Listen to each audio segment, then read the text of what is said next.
Chapter 3 A Pearl of 10 Millions. The next morning at 4 o'clock I was awakened by the steward whom Captain Nemo had placed at my service.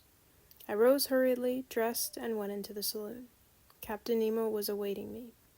"M. Aronnax," said he, "are you ready to start?" "I am ready." "Then please to follow me." "And my companions, Captain?" "They have been told and are waiting." "Are we not to put on our divers' dresses?" asked I.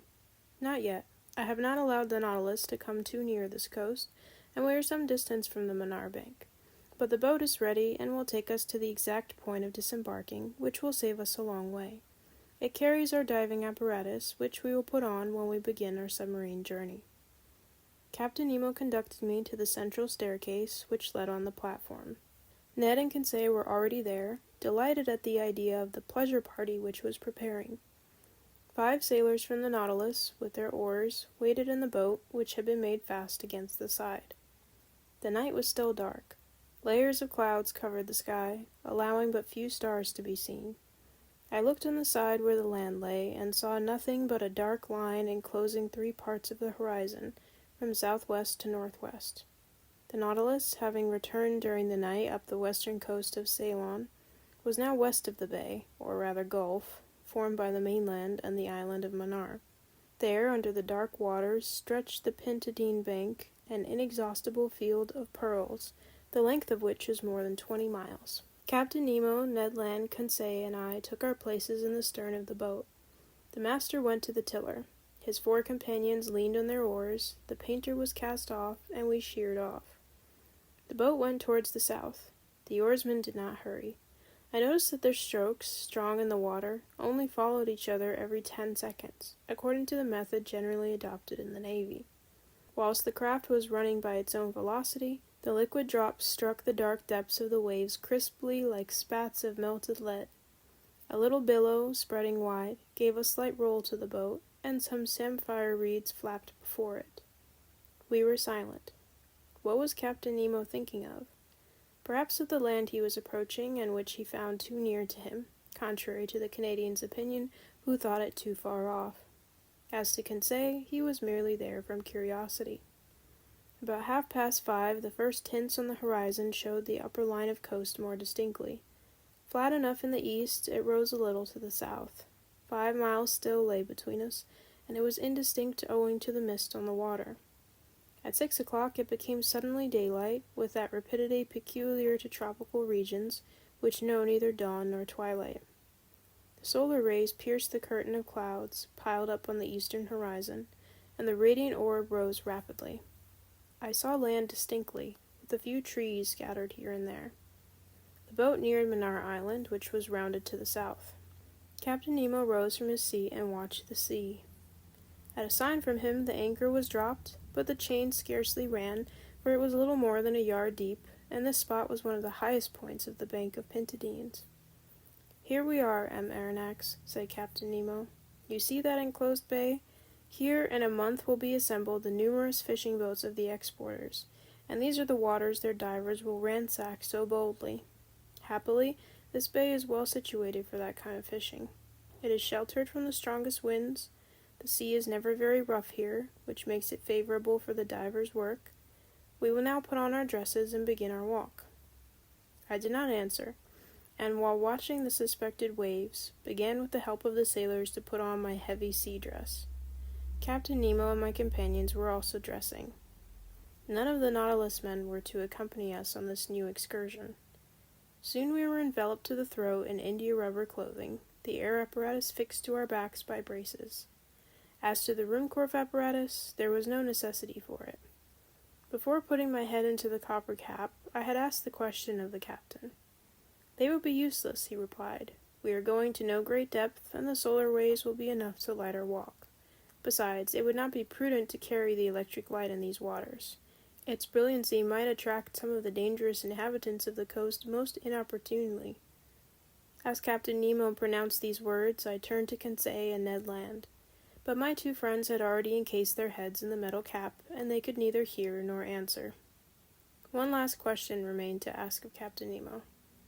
"And our arms?" asked I. "Our guns?" "Guns? What for?" Do not mountaineers attack the bear with a dagger in their hand, and is not steel surer than lead? Here is a strong blade. Put it in your belt, and we start. I looked at my companions. They were armed like us, and more than that, Ned Land was brandishing an enormous harpoon, which he had placed in the boat before leaving the Nautilus. Then, following the captain's example, I allowed myself to be dressed in the heavy copper helmet, and our reservoirs of air were at once in activity. An instant after, we were landed, one after the other, in about 2 yards of water upon an even sand. Captain Nemo made a sign with his hand, and we followed him by a gentle declivity till we disappeared under the waves. Over our feet, like coveys of snipe in a bog, rose shoals of fish, of the genus Monoptera, which have no other fins but their tail. I recognized the Javanese, a real serpent 2.5 feet long, of a livid color underneath, and which might easily be mistaken for a conger eel if it were not for the golden stripes on its side.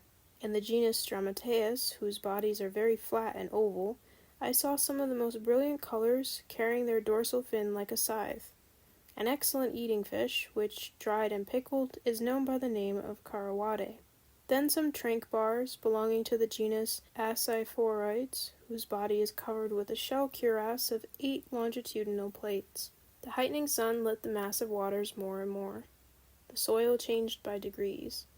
To the fine sand succeeded a perfect causeway of boulders, covered with a carpet of mollusks and zoophytes. Amongst the specimens of these branches I noticed some placinae, with thin, unequal shells, a kind of ostration peculiar to the Red Sea and the Indian Ocean.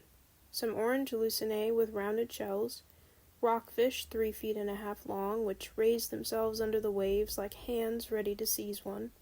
There were also some panopyres, slightly luminous, and lastly some oculines, like magnificent fans, forming one of the richest vegetations of these seas.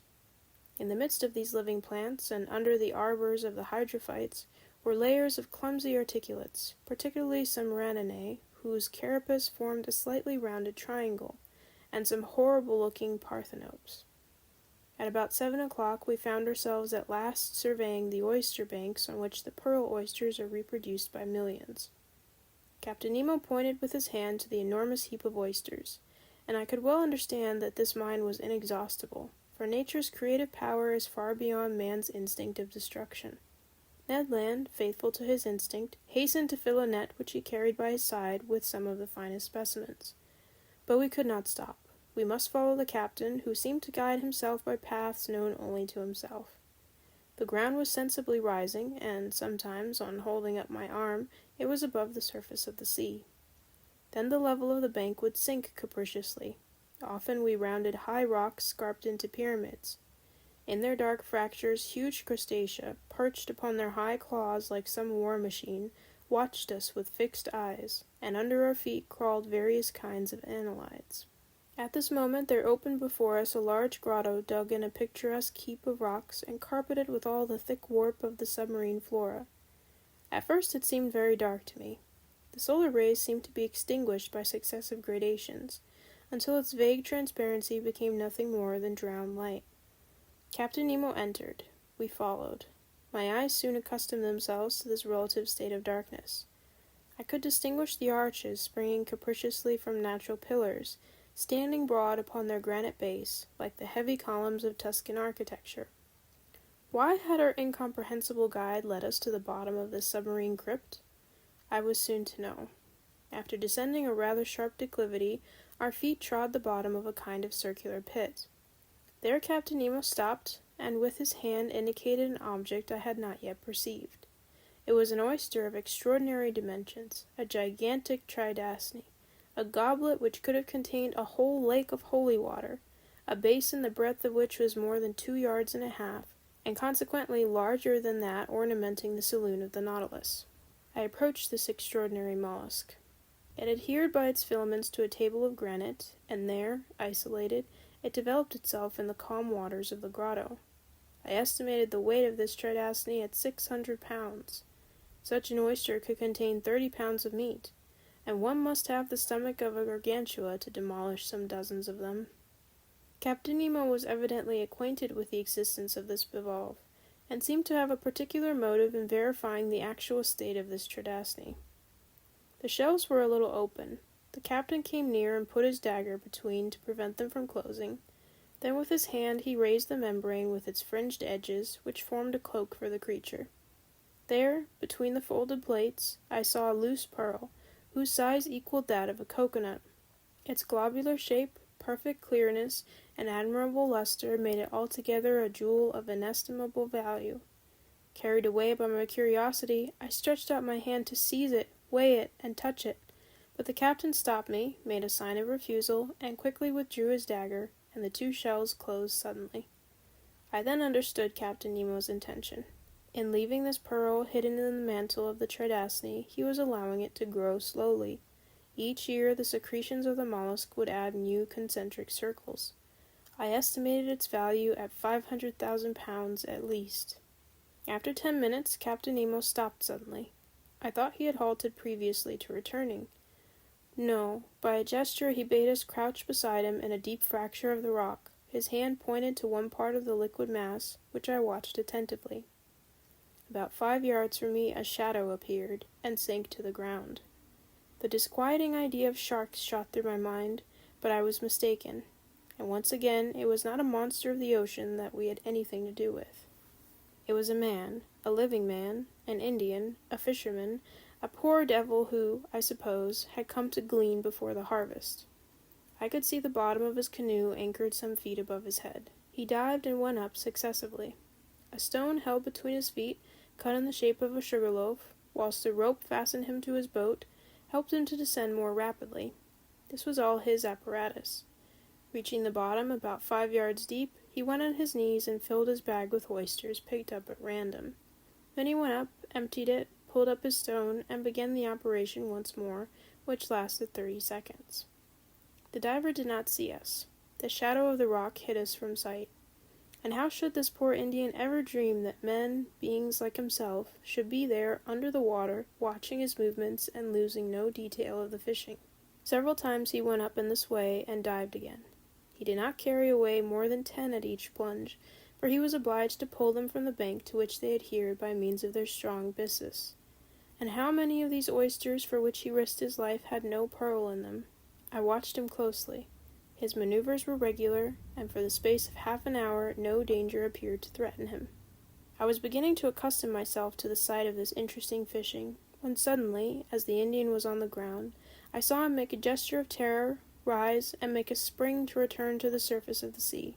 I understood his dread. A gigantic shadow appeared just above the unfortunate diver. It was a shark of enormous size, advancing diagonally, his eyes on fire, and his jaws open. I was mute with horror and unable to move. The voracious creature shot towards the Indian, who threw himself on one side to avoid the shark's fins, but not its tail, for it struck his chest and stretched him on the ground. This scene lasted but a few seconds. The shark returned, and, turning on his back, prepared himself for cutting the Indian in two, when I saw Captain Nemo rise suddenly, and then, dagger in hand, walk straight to the monster, ready to fight face to face with him. The very moment the shark was going to snap the unhappy fisherman in two, he perceived his new adversary, and, turning over, made straight towards him. I can still see Captain Nemo's position. Holding himself well together, he waited for the shark with admirable coolness, and, when it rushed at him, threw himself on one side with wonderful quickness, avoiding the shock and burying his dagger deep into its side. But it was not all over. A terrible combat ensued. The shark had seemed to roar, if I might say so. The blood rushed in torrents from its wound. The sea was dyed red, and through the opaque liquid I could distinguish nothing more. Nothing more until the moment when, like lightning, I saw the undaunted captain hanging on to one of the creature's fins, struggling, as it were, hand to hand with the monster, and dealing successive blows at his enemy, yet still unable to get a decisive one. The shark's struggles agitated the water with such fury that the rocking threatened to upset me. I wanted to go to the captain's assistance, but, nailed to the spot with horror, I could not stir. I saw the haggard eye. I saw the different phases of the fight. The captain fell to the earth, upset by the enormous mass which leaned upon him. The shark's jaws opened wide, like a pair of factory shears, and it would have been all over with the captain. But quick as thought, harpoon in hand, Ned Land rushed towards the shark and struck it with its sharp point. Waves were impregnated with a mass of blood. They rocked under the shark's movements, which beat them with indescribable fury. Ned Land had not missed his aim. It was the monster's death rattle. Struck to the heart, it struggled in dreadful convulsions, the shock of which overthrew Conseil. But Ned Land had disentangled the captain, who, getting up without any wound, went straight to the Indian, quickly cut the cord which held him to a stone, took him in his arms, and with a sharp blow of his heel, mounted to the surface. We all three followed in a few seconds, saved by a miracle, and reached the fisherman's boat. Captain Nemo's first care was to recall the unfortunate man to life again. I did not think he could succeed. I hoped so, for the poor creature's immersion was not long, but the blow from the shark's tail might have been his death blow. Happily, with the captain's and Conseil's sharp friction, I saw consciousness return by degrees. He opened his eyes. What was his surprise, his terror even, at seeing 4 great copper heads leaning over him? And above all, what must he have thought when Captain Nemo, drawing from the pocket of his dress a bag of pearls, placed it in his hand? This munificent charity from the man of the waters to the poor Singhalese was accepted with a trembling hand. His wondering eyes showed that he knew not to what superhuman beings he owed both fortune and life.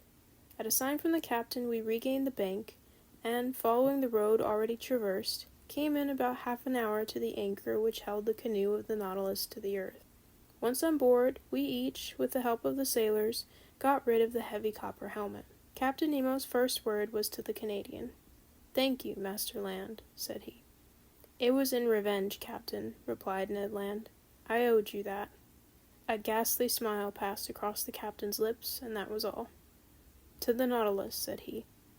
The boat flew over the waves. Some minutes after, we met the shark's dead body floating. By the black marking of the extremity of its fins, I recognized the terrible melanopteran of the Indian seas, of the species of shark so properly called. It was more than 25 feet long. Its enormous mouth occupied 1/3 of its body. It was an adult, as was known by its 6 rows of teeth placed in an isosceles triangle in the upper jaw. Whilst I was contemplating this inert mass, a dozen of these voracious beasts appeared round the boat, and without noticing us, threw themselves upon the dead body and fought with one another for the pieces. At 8:30 we were again on board the Nautilus. There I reflected on the incidents which had taken place in our excursion to the Manar Bank. 2 conclusions I must inevitably draw from it, one bearing upon the unparalleled courage of Captain Nemo, the other upon his devotion to a human being, a representative of that race from which he had fled beneath the sea. Whatever he might say, this strange man had not yet succeeded in entirely crushing his heart. When I made this observation to him, he answered in a slightly moved tone, "That Indian, sir, is an inhabitant of an oppressed country, and I am still, and shall be, to my last breath, one of them."